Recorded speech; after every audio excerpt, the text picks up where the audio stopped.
안녕하세요. 평생학교 시청자 여러분, 소화기내과 교수 이태희입니다. 오늘은 변비의 종류와 이상적인 변의 모양에 대해서 알아보겠습니다.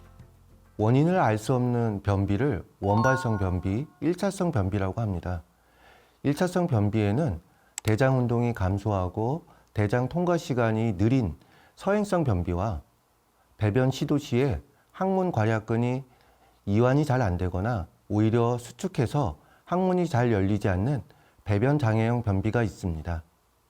서행성 변비와 배변 장애형 변비에서 종종 직장의 감각이 떨어져서 변이감을 느끼지 못하는 경우가 많은데요. 이것이 변비를 유발하기도 합니다.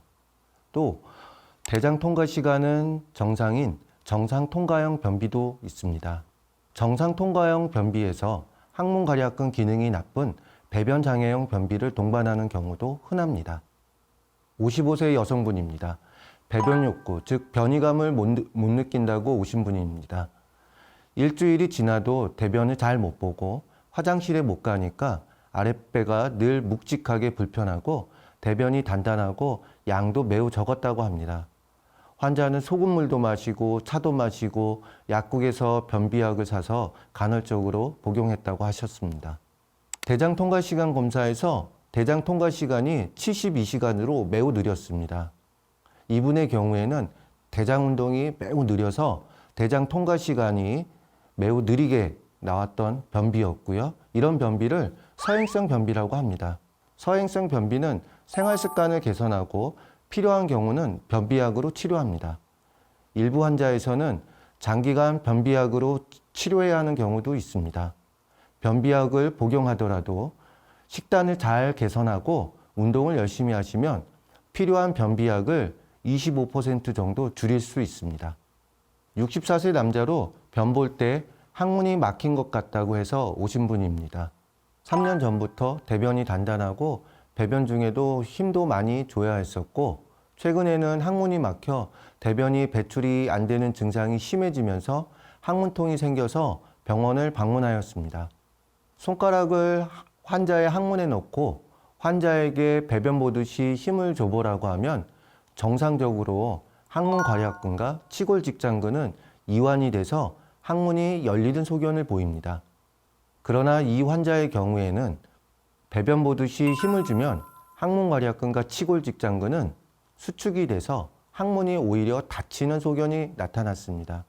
이런 소견이 항문 기능이 나쁜 배변장애형 변비입니다. 항문직장 내압 검사는 항문 기능을 평가하는 검사입니다. 대변 보듯이 힘주라고 했을 때 정상인의 경우에는 왼쪽의 그림처럼 항문 괄약근이 이완되지만 이 환자의 경우에는 오른쪽 그림처럼 항문 괄약근이 수축되는 소견을 보였습니다. 환자의 경우 최종적으로 배변장애형 변비라고 진단을 내릴 수 있었습니다. 배변장애형 변비는 가벼운 경우 생활 습관을 개선하고 변비약으로도 증상이 잘 조절됩니다. 그러나 많은 배변장애형 변비 환자는 바이오 피드백 같은 배변 훈련 치료가 필요합니다. 환자에 따라 자기장 치료나 보툴리눔 독소를 항문에 주입하는 치료도 할 수 있습니다. 정상 통과형 변비에는 변비형 과민성 장증후군이 대표적입니다. 변비형 과민성 장증후군에서 대장 통과 시간은 정상이라도 대장 운동은 경련 등의 비정상적인 소견을 갖고 있습니다. 과민성 장증후군은 만성 소화기 기능성 질환입니다. 첫 번째는 기질적인 이상 소견이 없습니다. 대장 내시경이나 복부 CT 같은 영상 검사에서 이상 소견이 없고 혈액 검사에서도 특이 소견이 보이지 않습니다. 두 번째는 반드시 복통이 있습니다. 이런 복통은 적어도 일주일에 한 번 이상은 보입니다. 마지막으로는 복통과 함께 대변 형태에 변화가 있다는 것입니다. 환자에 따라 설사나 변비를 보일 수 있습니다. 73세 남성분이 1년 전부터 하복부 통증과 변비가 생겨서 오셨습니다. 일주일에 한 번 정도 염소똥 같은 단단한 대변을 보셨고요. 복통의 양상은 아랫배가 쪼이듯이 아프고 윗배로 올라오는데 숨쉬기가 힘들 정도라고 하셨습니다. 여러 병원에서 검사를 받아도 이상이 없다고 했지만 증상은 전혀 개선되지 않고 약물 치료에도 반응이 불량했고 복통으로 수시로 입원했던 분이었습니다. 기존 치료를 살펴보니 식이요법, 운동, 진경제, 변비약, 유산균을 확인할 수 있었습니다. 그러나 불행히도 환자는 증상이 개선되지 않았습니다. 환자는 우울증은 없었습니다. 하지만 항우울제를 추가하고 나서 환자의 복통과 변비 증상은 매우 개선되었습니다.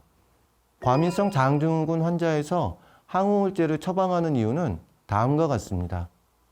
첫 번째는 위장관과 뇌는 여러 신경 전달 물질을 공유합니다. 두 번째, 통증과 연관된 신경 전달 물질을 조절하는 것은 과민성 장증후군의 복통과 전반적인 증상을 개선하는 데 유용합니다. 그래서 우울증이 없더라도 일반적인 약물 치료에 반응이 없다면 항우울제를 신경조절제로 처방합니다. 다시 정리하면 변비형 과민성 장증후군의 치료에는 저포드맥 같은 식이요법, 운동, 변비약, 진경제, 항우울제, 항생제, 유산균이 도움이 되고 무엇보다도 의사와 환자 간의 관계가 매우 중요합니다. 이상적인 대변의 모양은 어떤 모양일까요? 대변 형태는 의학적으로 브리스톨 스케일을 이용하여 평가합니다.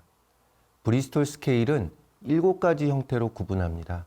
이런 대변 형태는 대장 통과 시간과 관련이 많습니다. 1형에서 7형으로 갈수록 대장 통과 시간이 짧아집니다. 토끼똥 같은 1형과 대변량도 적고 단단한 소시지 형태의 2형이 변비 환자의 전형적인 단단한 대변입니다. 반면에 이 물설사 같은 7형과 흐물흐물한 묽은 대변의 6형이 설사 환자의 대변입니다. 건강인에선 3형, 4형, 5형이 관찰될 수 있는데요. 특히 이 대변량이 적당하고 부드러운 바나나 형태의 4형의 대변이 정상인에서 자주 나타납니다. 변비 환자의 약물 치료하면서 변비약을 늘려야 할지 아니면 줄여야 할지 결정할 때 가장 중요한 소견은 대변의 형태와 양입니다. 그래서 변비 약물 치료를 받고 있는 환자가 여전히 1형과 2형의 단단한 대변을 보이는 경우 변비약을 증량하거나 새로운 변비약을 추가합니다. 반대로 변비 환자가 약물 치료 중에 7형과 6형의 설사변을 보이는 경우 변비약을 중단하고 나서 변비약을 감량할 필요가 있습니다. 이번에는 2차성 변비에 대해서 살펴보겠습니다. 68세 여성으로 최근 3개월 전부터 대변이 가늘어지고 대변이 자주 마렵고 시원하게 배출이 안 된다고 하시면서 배변 중에는 힘을 많이 주어야 한다고 하신 분이 있었습니다. 왼쪽의 사진을 보시면 대장암이 대장을 막고 있는 소견이 관찰되었고 오른쪽 사진을 보시면 이 대장암으로 인해서 대변이 가득 찬 소견이 나타났습니다. 환자는 대장암으로 최근에 배변 습관의 변화가 나타난 2차성 변비 사례입니다.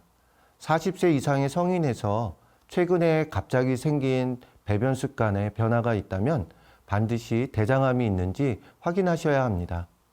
56세 남자가 오른쪽 옆구리가 튀어나왔다는 증상으로 병원을 방문하였습니다.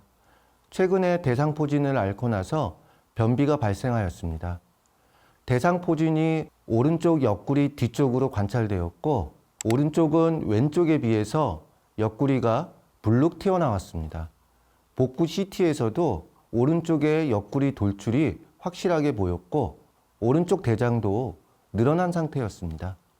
대상포진에 걸리면 통증 때문에 소염 진통제를 복용하는데 이게 변비를 유발할 수 있습니다.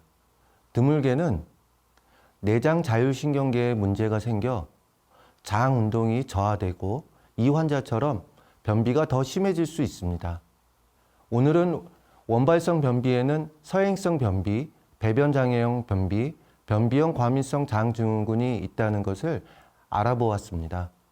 각 변비별로 주된 치료법에서 차이가 있기 때문에 생활 습관에도 개선되지 않는 1차성 변비라면 어떤 유형의 변비인지 알아볼 필요가 있습니다. 그리고 대변의 모양은 변비 환자의 진단 및 치료할 때 매우 중요한 소견입니다.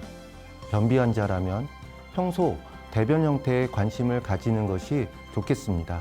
감사합니다.